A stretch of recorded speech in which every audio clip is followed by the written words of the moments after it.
শাহজালাল বিমানবন্দরের কার্গো সেকশনে ভয়াবহ আগুন, নিয়ন্ত্রণে কাজ করছে ফায়ার সার্ভিসের 20টি ইউনিট, ফ্লাইট চলাচল সাময়িক স্থগিত। আইনি ভিত্তি ছাড়া জুলাই সনদ গণপ্রতারণা, জাতির সাথে প্রহসন, অভিযোগ এনসিপির। কিছু রাজনৈতিক দল ফ্যাসিস্টদের টিকিয়ে রাখতে আপোষ করেছে। এনসিপি সহ কয়েকটি দল জুলাই সনদে স্বাক্ষর না করায় নির্বাচনে প্রভাব ফেলবে না বলছে বিএনপি। দূরত্ব ভুলে সব দলকে ভোটে অংশ নেওয়ার আহ্বান। 3 দফা দাবিতে 7ম দিনের আন্দোলনে এমপিওভুক্ত শিক্ষক কর্মচারীরা কালো পতাকা মিছিল, দাবির সঙ্গে নীতিগতভাবে একমত বিএনপি। দেখছিলেন ক্রাউন সিমেন্ট সংবাদ শিরোনাম, এবারে বিস্তারিত। হযরত শাহজালাল আন্তর্জাতিক বিমানবন্দরের কার্গো ভিলেজের একটি অংশে আগুন লেগেছে। এই ঘটনায় ফ্লাইট চলাচল সাময়িক স্থগিত রেখেছে কর্তৃপক্ষ। এর ফলে ঢাকাগামী কিছু ফ্লাইট চট্টগ্রাম ও সিলেট বিমানবন্দর জরুরি অবতরণ করবে বলে জানা গেছে। শনিবার দুপুরে বিমানবন্দরের কার্গো ভিলেজের একটি অংশে আগুন লাগার এই ঘটনা ঘটে। আগুন নিয়ন্ত্রণে কাজ করছে বাংলাদেশ সিভিল এভিয়েশন ও বাংলাদেশ বিমান বাহিনীর 2টি ফায়ার ইউনিট সহ ফায়ার সার্ভিসের 20টি ইউনিট।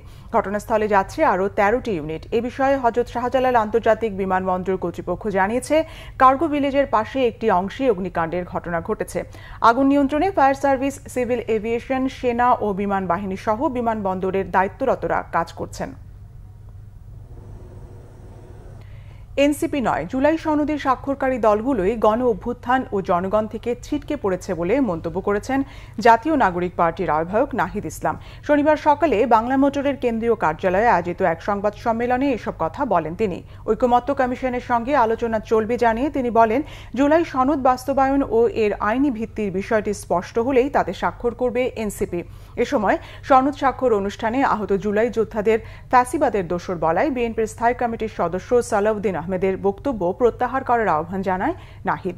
এছাড়া এনসিপিকে শাপলা প্রতীক দেয়া নিয়ে নির্বাচন কমিশনের অবস্থানেরও সমালোচনা করেন নাহিদ ইসলাম।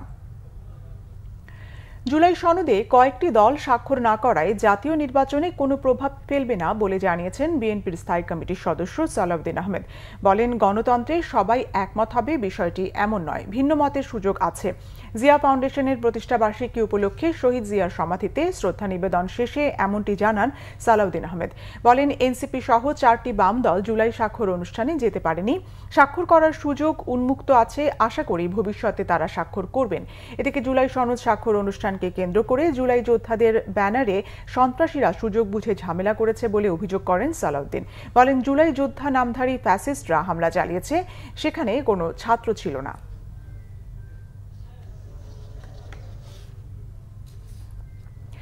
ছোটখাটো মতভেদ ভুলে জুলাই সনদের স্বাক্ষরের মতো আগামী নির্বাচন আয়োজনেও সব রাজনৈতিক দলগুলোকে সহযোগিতা করার আহ্বান জানিয়েছেন বিএনপি মহাসচিব মির্জা ফখরুল ইসলাম আলমগীর। শনিবার দুপুরে রাজধানীর পানি ভবনে জাতীয়তাবাদী শ্রমিক কর্মচারী ইউনিয়নের সম্মেলনে এই আহ্বান জানান তিনি।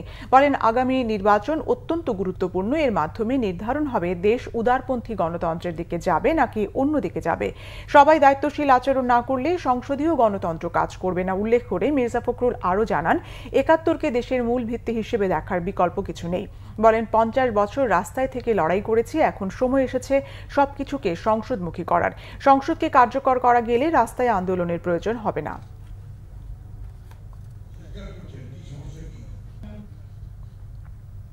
মূল বেতনের 20% বাড়ি ভাড়ার দাবি দ্রুত মেনে না নিলে আরও কঠোর কর্মসূচির হুঁশিয়ারি দিয়েছেন আন্দোলনরত শিক্ষকেরা। দুপুরে কেন্দ্রীয় শহীদ মিনার থেকে পূর্ব নির্ধারিত কালো পতাকা মিছিল বের করেন শিক্ষকরা। মিছিলটি দোয়েল চত্বর হয়ে জাতীয় প্রেস ক্লাবের সামনে কদম ফোয়ারা মোড়ে গিয়ে অবস্থান নেয়। সেখানে সংক্ষিপ্ত সমাবেশে শিক্ষক নেতারা বলেন, দ্রুততার সঙ্গে দাবি মেনে না নিলে আরও কঠোর কর্মসূচিতে যেতে বাধ্য হবেন তারা। মূল বেতনের 20% বাড়ি ভাড়া, 1500 টাকা মেডিকেল ভাতা ও কর্মচারীদের উৎসব ভাতা 75% করার দাবিতে গত রবিবার থেকে শিক্ষক কর্মচারীরা জাতীয় প্রেস ক্লাবের সামনে লাগাতার অবস্থান কর্মসূচি শুরু করেন। 3 দফা দাবিতে 7 দিন ধরে রাজধানীর কেন্দ্রীয় শহীদ মিনারে আন্দোলন করছেন বেসরকারি শিক্ষা প্রতিষ্ঠানের এমপিওভুক্ত শিক্ষক কর্মচারীরা। বৃহস্পতিবার আলোচনার পর অন্তর্বর্তী সরকার শিক্ষক কর্মচারীদের বাড়ি ভাড়া মূল বেতনের 5% ন্যূনতম 2000 টাকা দেওয়ার প্রস্তাব দিলে তারা সেটি প্রত্যাখ্যান করে আন্দোলন চালিয়ে যাওয়ার ঘোষণা দেন। তারা বলেছেন, এখন 10% দিতে হবে, সামনের বছর 10% দিতে হবে।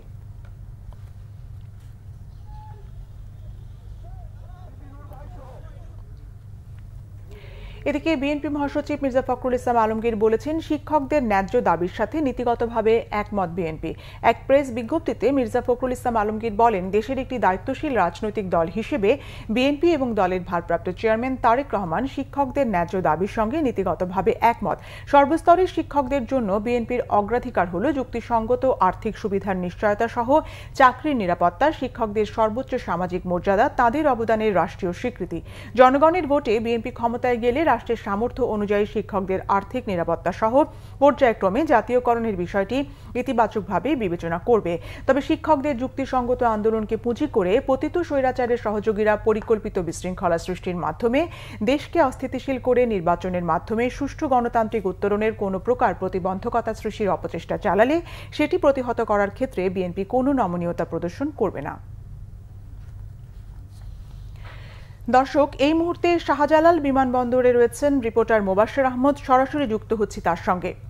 মোবাশ্বের, আগুন লাগার সবশেষ তথ্য জানাবেন।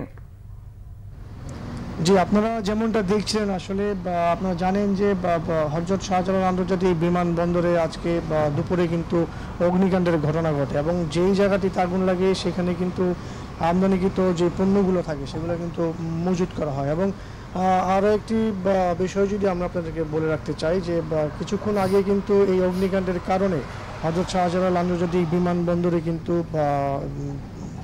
বিমানের যে ওঠানামা সেটি কিন্তু সাময়িক স্থগিত করা হয়েছে এবং এই কারণে কিছু বিমান কিন্তু এখন চট্টগ্রাম বিমানবন্দরে অবতরণ করছে এবং আমরা এখন যাচ্ছি আগুনের জায়গাটিতে এবং আপনাদেরকে আমরা দেখানোর চেষ্টা করছি যে আগুনের যে ভয়াবহতা সেটা কতটুকু বোঝানোর চেষ্টা করব। আসলে আমরা আরেকটি তথ্য জানিয়ে রাখতে চাই যে এই আগুনটি আসলে নেভানোর জন্য ফায়ার সার্ভিসের প্রায় 20টি ইউনিট কাজ করছে। একই সাথে সিভিল এভিয়েশনেরও কিছু ইউনিট সেখানে কাজ করছে বলে আমরা জানতে পেরেছি। এছাড়া আমরা দেখেছি যে এই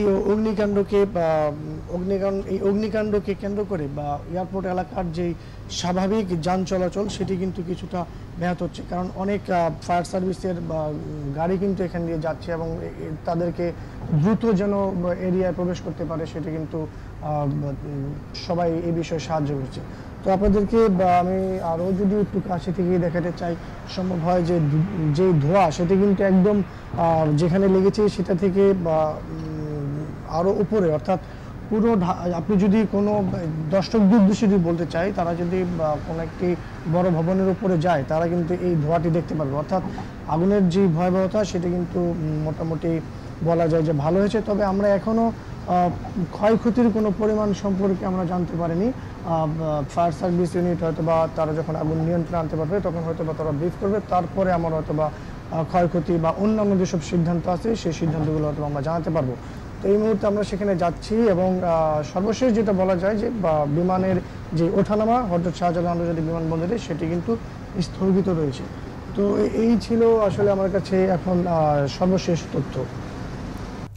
এই ছিল এখনকার মতো। পরের সংবাদ সন্ধ্যা 6টায়, 5টায় রয়েছে নিউজ টপ 10 দেখার আমন্ত্রণ রইল। এছাড়া বাংলাভিশন সংবাদ ও সংবাদ সংশ্লিষ্ট অনুষ্ঠান দেখতে ভিজিট করুন www.bbnews24.com ও facebook.com/banglavishannews এবং সাবস্ক্রাইব করুন youtube.com/banglavishannews। ধন্যবাদ।